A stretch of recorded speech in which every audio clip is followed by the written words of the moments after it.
Hi, this is the presentation of the work done by the UPC at the IWSLT 2021. Our work is titled End-to-End Speech Translation with Pre-trained Models and Adapters, and I will be presenting this with my colleague Ioannis. Here you can see an overview of this presentation. So I will start with an introduction of the work we have done, and I will describe the system we implemented. Then Ioannis will explain you all kinds of things related to the data, as the data sets we used or the data filtering. And then he will list all the experiments we performed, including their results. At the end, I will close this presentation with some conclusions. So, as I told you, this is the UPC submission to the IWSLT 2021. Concretely, we participated to the offline speech translation task, which consists of translating from English speech into German text. Our system falls into the category of end-to-end speech translation, and that's because we directly translate from English speech into German text, without the need of generating English transcriptions, as happens with cascade speech translation systems. We used pre-trained models to build our system, and an efficient fine-tuning method which was proposed by Lee et al. In this excellent work we cite here. Furthermore, we introduced an adapter model to improve the coupling between the encoder and the decoder.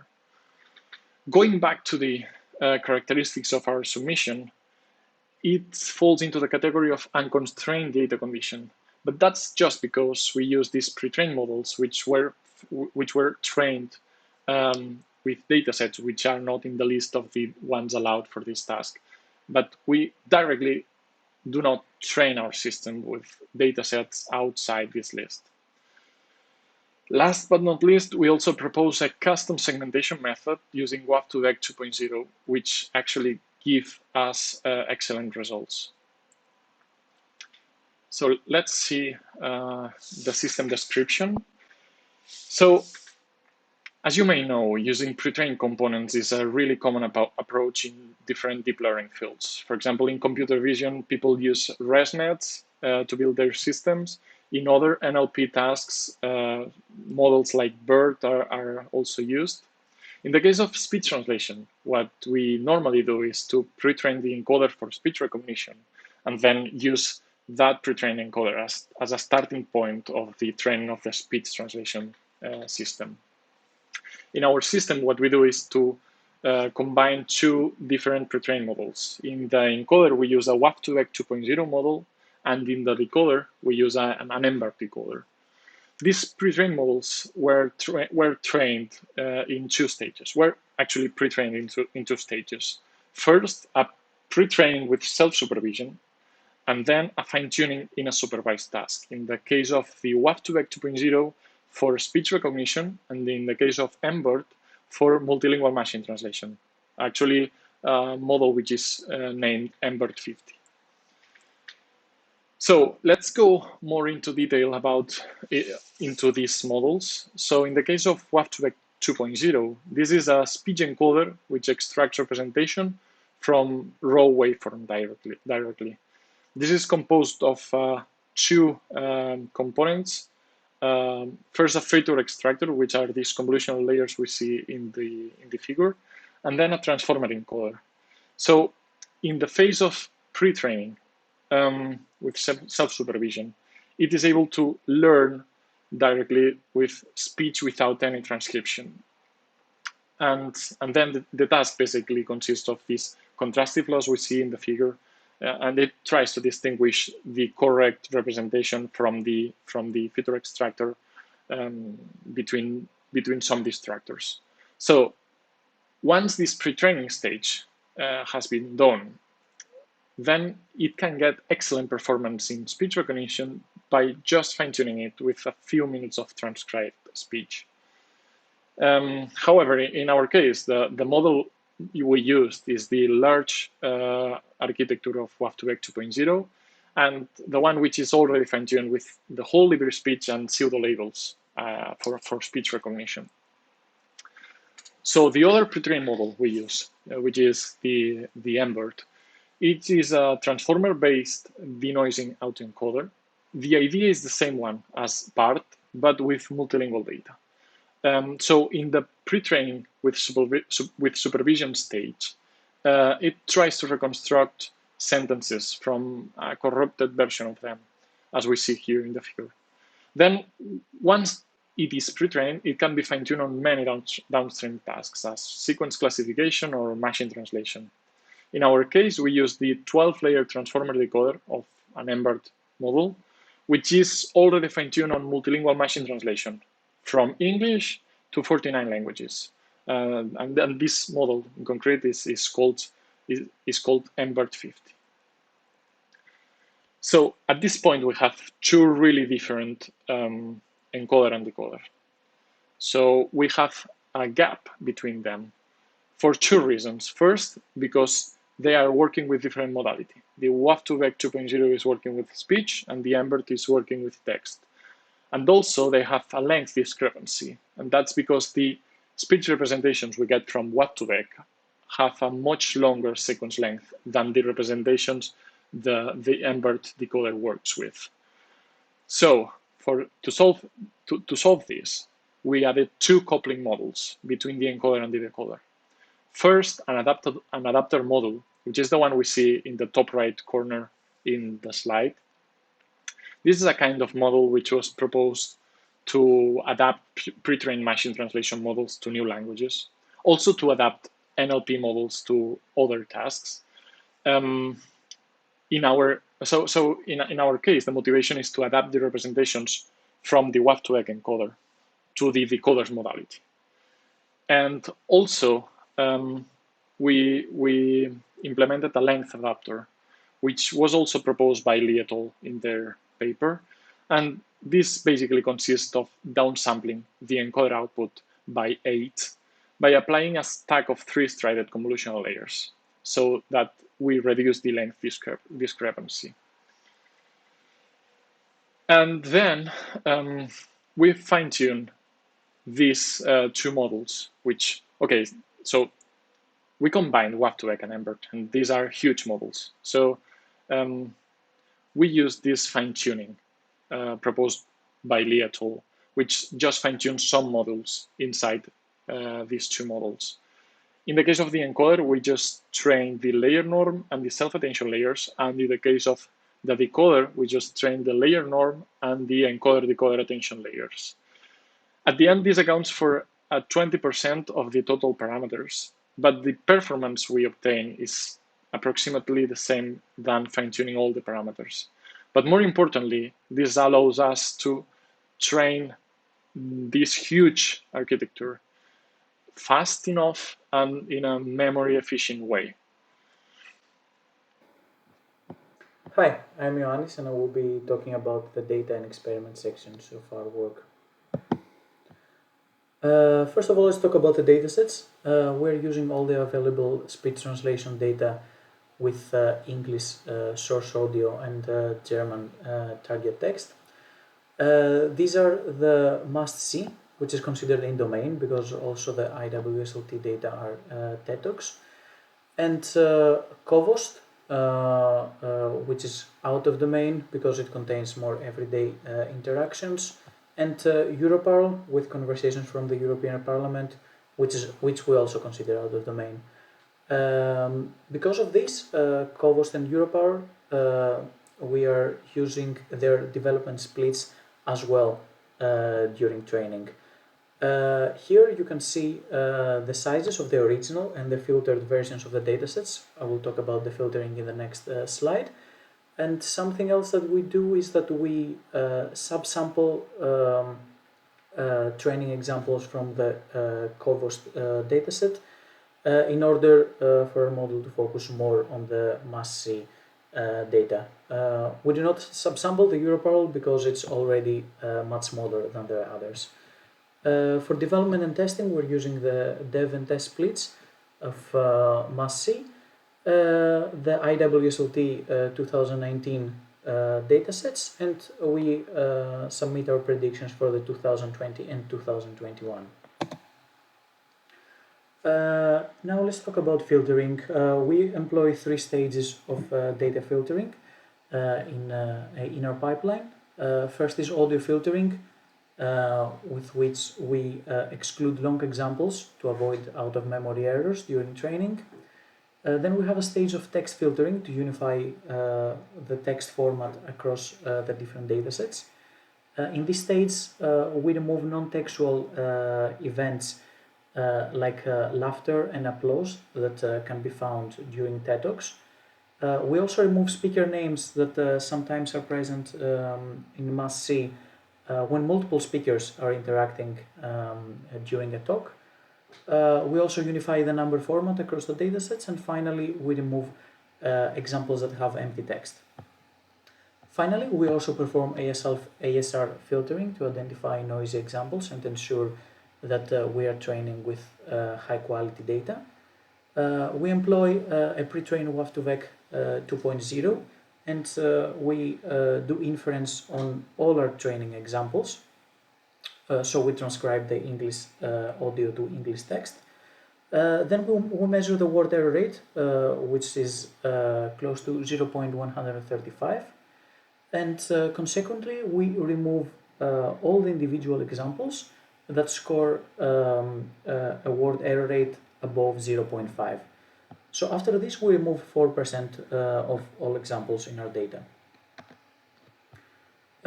Next, another important part of our pipeline is data augmentation, which has been shown great success in many fields in the latest years, and also for automatic speech recognition and speech translation. We use the WAV Augment library to perform on-the-fly data augmentation on the source audio. And an example in a training batch has a probability of 0.8 to be augmented. Otherwise, the original example is sampled. When augmentation is applied, we apply at the same time in the sample the tempo, pitch, and echo effects by uniformly sampling their parameters from the corresponding values of the table here. Finally, let's talk about data segmentation. Our motivation is that the IWSLT test data are segmented with an automatic tool, which doesn't ensure that the audio files are segmented into sentence-like examples, and this might hurt the performance. Also, it has been shown in the latest years of IWSLT that the best systems get better results using a custom segmentation algorithm. So our technique is based on the technique that the Samsung system presented 2 years ago, but instead of identifying silences, we identify periods of non-transcribable periods in the audio files. For this purpose, we again employ a pre-trained WAV2VEC model, and we perform inference on the whole on each audio file. And then we take the raw output of WAV2VEC, which is 1 character prediction every 0.02 seconds. Then we use our segmentation algorithm, which identifies the longest periods of non-transcribable audio, signified by the absence of English characters, and then we progressively split to at this point, and we create more and more segments. Then the algorithm will terminate when all segments do not exceed the maximum segment length of 22 seconds. Now this parameter, this is a hyperparameter, maximum segment length, which we tuned on the test set of 2019, for which we have the references. And as you can see here on the right, we test the blue score for segments lengths from 5 to 25, and we find that 22 gets the maximum value of 20.32. Also, it's important to notice that for most of the values of max segment length, we are able to get a much better performance than the given segmentation of 17.34. Then we will use this algorithm with this specific hyperparameter to segment the test data of 2020 and 2021. Now moving on to the experiments. We perform 3 main experiments. The first is the LNAED, which Gerard previously explained. That is the minimalist fine-tuning of the encoder and the decoder. Then in our training architecture, we will add the adapter module between the encoder and the decoder, and we will again perform the LNA fine-tuning. And finally, we will first have a step where we will pre-train only the coupling modules, the adapter and the length adapter, while keeping the rest of the model frozen. And then we will initialize the training procedure of LNAD from a better starting point. We hypothesize that this will help the model converge better because the weights of the coupling modules are not random anymore at the second step. Some details about implementation. We use a bus size of 27.5 seconds per GPU. Data parallelism with 4 GPUs and gradient accumulation with 16 steps, which will effectively give us a bus size of 64, the number of seconds per GPU. We are training for 16 epochs and we use Adam and the tri-stage scheduler. And for regularization, we use dropout of 0.1 before every non-frozen layer and a label smoothing of 0.2. We additionally use a 16 floating point precision for memory efficient. Our models are implemented on top of FirstSec, and our code is available on a public GitHub repository. And for more information about implementation, you can refer to our paper. Now let's get into the results. On this table, you can see our experiments and the performance of the MAS-C dev and test splits, as well on the IWSLT 2019 with the given and own segmentation. With bold are the best blue scores among single models, and with bold and underlined are the best overall. First, let's see the difference that the adapter, that the addition of the adapter module makes. We can see that we can get a better performance on both sets, especially on the MAS-C. There is an increase of 0.76 blue points. Then by pre-training the coupling modules and doing the two-step approach, we are able to get a bit better performance, almost 0.25 on the MAS-C, which is lower than we got than the improvement that we got before, but still it is an improvement. And the most important thing about this approach is that, as we can see on the graph here, which is the blue score on the MAS-C dev set during training, the two-step approach can converge much faster, even before the fourth epoch. It's leading 3 blue points compared to the LNAD adapt. The differences become smaller and smaller, but still the model is able to reach a final better performance. We additionally use some further tricks to get some improvements to our models. This is in-domain fine-tuning to the MAS-C data and checkpoint averaging. We didn't perform in-domain fine-tuning for the two-step approach due to time constraints. With these approaches, we can get some small improvements in both MAS-C and IWSLT.